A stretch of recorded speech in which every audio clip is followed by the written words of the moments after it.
ফুলমণি, ও ফুলমণি, কই গেলি গা? যাই গো অতসী দিদি। তাড়াতাড়ি আয়, মুখ পুরি, রাজ্যের কাজ পড়ে রয়েছে এখনো। এই তো আমি। নাও, কি কি করতে হবে বলো দেখি। বাসন মাজা, কাপড় ধোয়া সব সারা আমার। এই নে, এই সবজিগুলো কাট এবার। দাও দেখি। হাসি মুখে সবজির ঝুড়ি টেনে নিল ফুলমণি। বাপ মা মরা গরিব ঘরের একটা মেয়ে সে। বছরখানেক আগে এই বাড়ির কর্তামশাই শ্রীধর রায় ওকে নিয়ে আসেন এই বাড়িতে কাজের জন্যে। সেই থেকেই এই বাড়িতেই রয়ে গেছে ফুলমণি। এই বিশাল বাড়িটার নাম সুরমা মঞ্জিল। এই বাড়িটার আনাচে কানাচে অনেক প্রাচীন দিনের ইতিহাস লেখা আছে। সুরমা মঞ্জিল প্রায় 200 বছরের পুরনো, তবে সেকালের ঝকঝকে রূপ এখন আর নেই। ভাঙা দেওয়ালের আড়ালে এখানে ওখানে গজিয়ে উঠেছে বট অসত্যের চারা। এই কে আছিস? আমার গেলাসখানা ভরে দিয়ে যা। তা মুড়ি ঘন্টখানা কে রেঁধেছে? গিন্নি, তুমি? খাসা হয়েছে। না, আমি না, ফুলমণি রেঁধেছে। বাহ বাহ বাহ বাহ বাহ, ফুলমণির রূপের মতো তো ওর রান্নাখানাও সুন্দর। খালি চেয়ে খেয়ে দেখতে মন চায়। গিন্নি, ফুলমণি বেশ কাজের মেয়ে হয়েছে, তাই না? রান্না বান্না থেকে ঘর ধর সব তো একাই সামলে নিচ্ছে দেখছি। হ্যাঁ, তবে তুমি জানো তাকে নিয়ে বেশি কিছু ভাবতে যেও না। গ্রাম্য মেয়েটা বোকা শোকা, সহজ সরল। কিন্তু আমি তো জানি তোমার স্বভাব।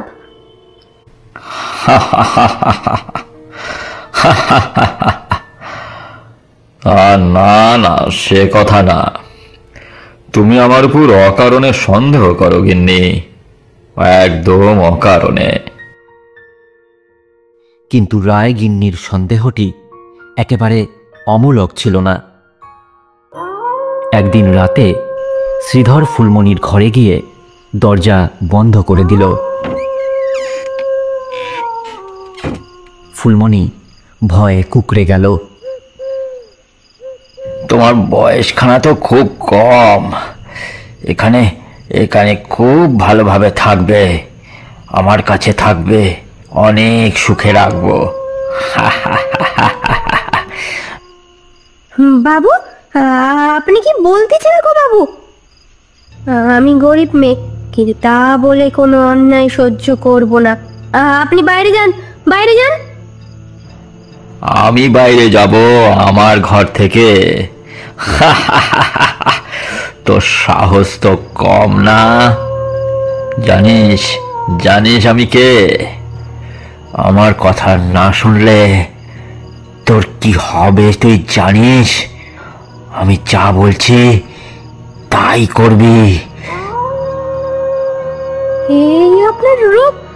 কর্তাবাবু, ভালোই ভালোই বাইরে যান, নইলে আপনাকে আমি সবার সামনে ফাঁস করে দেব। ভালো ভালো বলছি, বাইরে যান।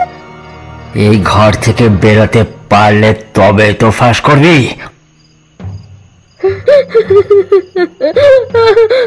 বাঁচাও, বাঁচাও! এই কোথায় যাচ্ছিস? এই ফুলমণি, সবাই শুনো গো, সবাই শুনো, সবাই শুনো গো, সবাই শুনো। বাবু আমার ইজ্জত নষ্ট করিতে চেয়েছিল, আমি কোনো মতে পালিয়েছি। সবাই শোনো, বাবু আমার ইজ্জত নষ্ট করতে চেয়েছিল, আমি কোনো মতে পালিয়েছি। কি হলো গো, কি হলো? ফুলমণি অমন চিৎকার করছে কেন? কি হলো? সে কথায় তোমার কাজ কি? যাও যাও, তুমি ঘরে যাও। কোন সাহসে তুমি বার মহলে বেরিয়েছ? যাও।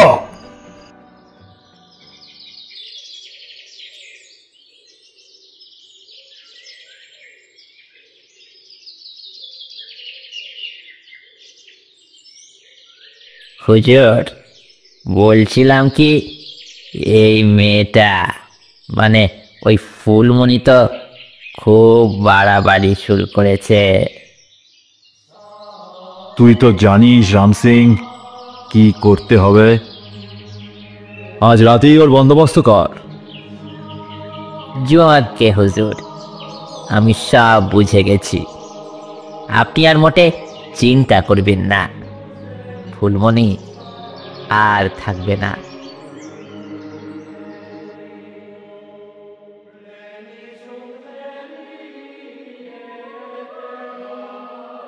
সেই রাতে রাম সিং ঠান্ডা মাথায় পরিকল্পনা করল।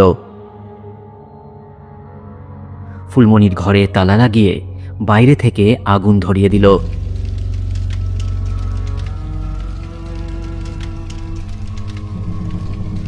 ফুলমণি ভেতর থেকে চিৎকার করতে লাগলো, বাঁচাও বাঁচাও, কেউ আমাকে বাঁচাও। তুই আমায় অপমান করেছিলি ফুলমণি, শ্রীধর রায়কে। আজ দেখ দেখ তোর কি হাল হয়, শুধু দেখ, শুধু দেখ। বাবু বাবু, আপনি এত নিষ্ঠুরতা কিভাবে করেন? আপনি এত নিষ্ঠুর কিভাবে হন বাবু? বাবু বাবু, আমাকে বাঁচান বাবু, এত নিষ্ঠুর কিভাবে হন? আমি চলে গেলাম, আমি চলে গেলাম। বাবু বাবু, কেউ আমাকে বাঁচাও। মেয়েটাকে কেউ বাঁচাও গো। ওগো ওগো, তোমরা কি শুধু দাঁড়িয়ে দাঁড়িয়ে দেখবে? আরে অতসী, তুই পাগল হলি নাকি? কর্তা বাবু তোরে আমারে শুদ্ধি পুড়িয়ে মারবে। চল চল এখান থেকে চল, ওইসব বড় লোকের কাজ, ওসব দেখতে নাই, আমাদের কড়ি খেতে হবে। চল চল, আমি বলছি চল। শেষ পর্যন্ত কেউ ফুলমণিকে বাঁচাতে আসেনি। ফুলমণি সেই ঘরের ভেতরেই পুড়ে ছাই হয়ে গেল। তার পোড়া দেহটা বাড়ির পেছনে কবর দিয়ে দিল শ্রীধর। কেউ কিছু বলার সাহস করল না, কিন্তু অপঘাতে মরা ফুলমণির আত্মার মুক্তি হল না। তার বোবা কান্না গুমড়ে গুমড়ে বেড়াত সুরমা মঞ্জিলের আনাচে কানাচে।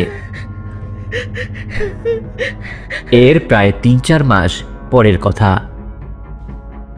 হঠাৎ একদিন ভোরবেলা জমিদার শ্রীধর রায়ের রক্তাক্ত দেহ খুঁজে পাওয়া গেল বাড়ির পেছনের একটা অশ্বত্থ গাছের তলায়। কেউ যেন প্রবল আক্রোশে খুবলে খুবলে আঁচড়েছে তার গোটা শরীরটা। অনেক থানা পুলিশ হলো, কিন্তু তদন্তের কোনো কিনারা হলো না। তারপর অনেক বছর কেটে গেছে। ওই সুরমা মঞ্জিল এখন এক নিষ্প্রাণ ভগ্নপুরী। সাল 2025। ধামিরপুর বাসস্টপে একটা বাস এসে থামল।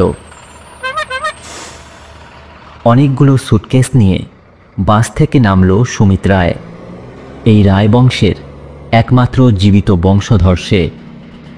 সঙ্গে স্ত্রী শুভ্রা। সুমিত এতদিন প্রবাসে চাকরি করত, এখন ব্যবসা করবে বলে উঠে পড়ে লেগেছে। এই রিক্সা যাবে? হ্যাঁ যাব।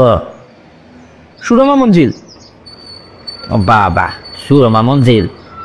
তা সুরমা মঞ্জিল কেন? আর আপনাদের তো দেখিও নি এদিকে আগে। আহ, অত কথায় তোমার কাজ কি? ভাড়া পাবে, পৌঁছে দেবে, ব্যাস, এই তো। কারোর ভালো করতে নেই, ভালোর জন্যই বললাম, আর খ্যাস খ্যাস করছে।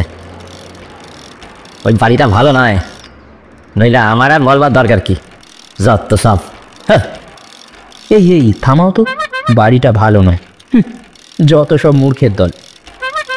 এ কি, ওকে এভাবে বলছো কেন? কেন বলছি সে তুমি কি করে বুঝবে?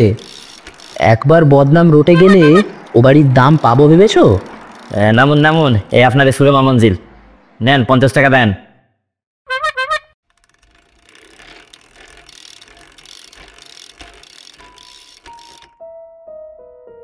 শহরে এত বাড়ি থাকতে এই বাড়িটাই কেন? এটা এত অদ্ভুত লাগে আমার, কিন্তু তোমার এই এক গো। এই জমিটা খুব দামি শুভ্রা। আমি এখানে অ্যাপার্টমেন্ট বানাবো। আমাদের ভবিষ্যৎ নিয়ে আর কোনো চিন্তা থাকবে না।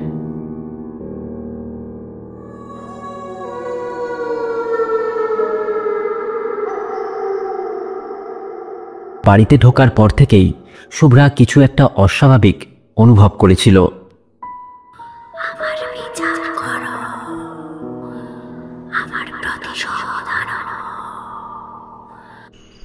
রাতে সে শুনতে পেত এক রহস্যময়ীর কণ্ঠস্বর।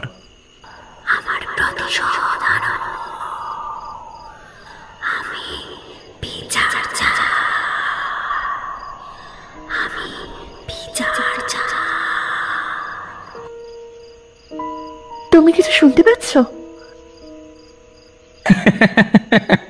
তুমি না বড্ড বেশি সিনেমা দেখছো শুভ্রা। আরে এসব কিছু নয়। প্রথম দিন থেকেই অদ্ভুত কিছু শুরু হলো। রান্নাঘরের দেওয়ালে কালো দাগ, ঘরে পোড়া মাংসের গন্ধ, আর রাতের বেলা দরজা জানলার অস্বাভাবিক আওয়াজ। শুভ্রা একদিন রান্নাঘরে গিয়ে দেখল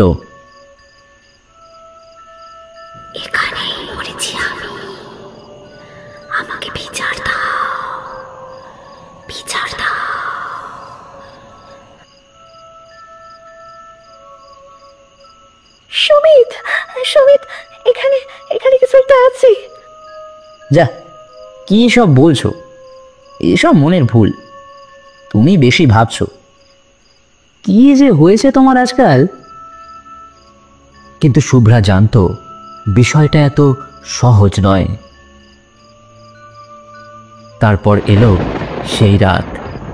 বাইরে তখন অঝোর ধারায় বৃষ্টি পড়ছে।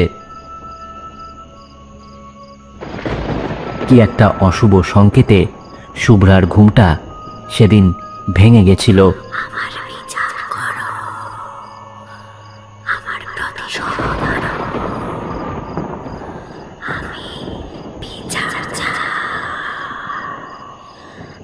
জলের বোতল ভরে নেবার জন্য শুভ্রা রান্নাঘরে গেল।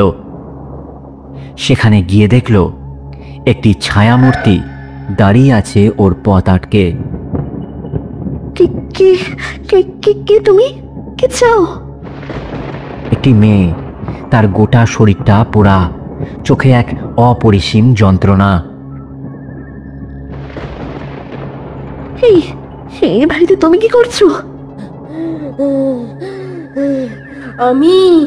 আমি ফুলমণি। আমি আমার বিচার চাই, বিচার চাই। ফুলমণি, ফুলমণি, এত রাতে কেন এসেছো এখানে? এই বাড়িটা ভাঙতে দিবি নাই। এই বাড়ির এক একটা ইট আমার যন্ত্রণার সাক্ষী।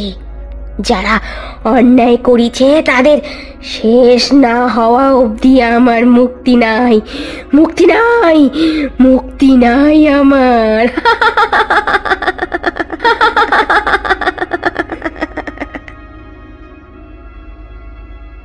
সুমিত, সুমিত, তুমি তাড়াতাড়ি এদিকে এসো, এসো। কি হয়েছে শুভ্রা? এখানে কিছু একটা আছে, অশুভ কিছু একটা আছে। একটা ভয়ঙ্কর ছায়ামূর্তি। আর এক মুহূর্ত এখানে থাকা ঠিক হবে না। এক মুহূর্ত না, প্রাণী বাঁচতে চাইলে এক্ষুনি এখান থেকে চলে যেতে হবে আমাদের। চলো চলো চলো সুমিত, কি হলো? চলো চলো সুমিত। এ কি কে ও? তবে কি সেই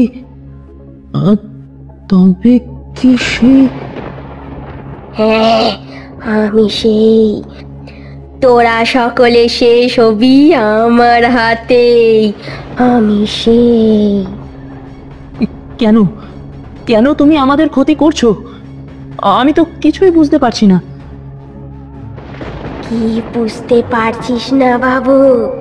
তোর পূর্বপুরুষ কি অন্যায় করেছিল তা কি কিছুই জানিস না তুই? তোর শরীরে ওই যে রক্ত, ও যে খুনির রক্ত, তা কি জানিস না তুই? আমি জানি, আমি জানি, আমি আমি স্বীকার করছি, সব জানি, কিন্তু কিন্তু আমায় ছেড়ে দাও দয়া করে। আমি কথা দিচ্ছি তোমার মুক্তির জন্য পুজো দেব। আমি অনেক অনেক টাকা খরচ করে বড় করে পুজো দেব। হ্যাঁ, সত্যি।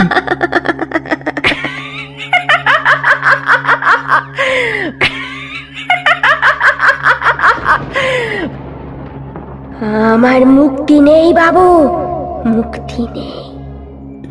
যতদিন এই বংশের পাপী রক্ত বেঁচে থাকবে আমি মুক্তি নিব নাই। তোদের মতো পাপীদের প্রাণগুলো নিজের হাতে মুচড়ে শেষ করব আমি।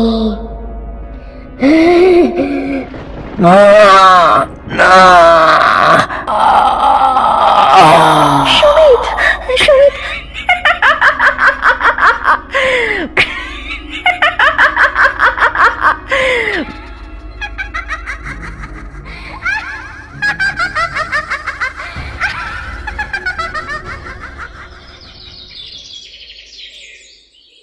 পরদিন সকালে যখন তার জ্ঞান ফেরে, গত রাতের বিভীষিকার কোনো চিহ্ন মাত্র নেই।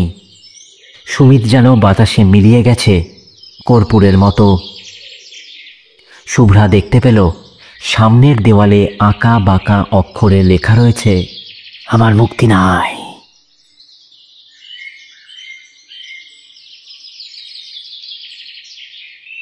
সেই বাড়িতে আর কখনো ফেরেনি শুভ্রা। একটা স্বেচ্ছাসেবী সংস্থাকে বাড়িটা দান করে দেয় সে। এখন সেখানে অসহায় অনাথ মেয়েদের থাকার জন্য একটা হোস্টেল তৈরি হয়েছে। হয়তোবা ফুলমণির আত্মা মুক্তি পেয়েছে এখন। কে জানে, এর উত্তর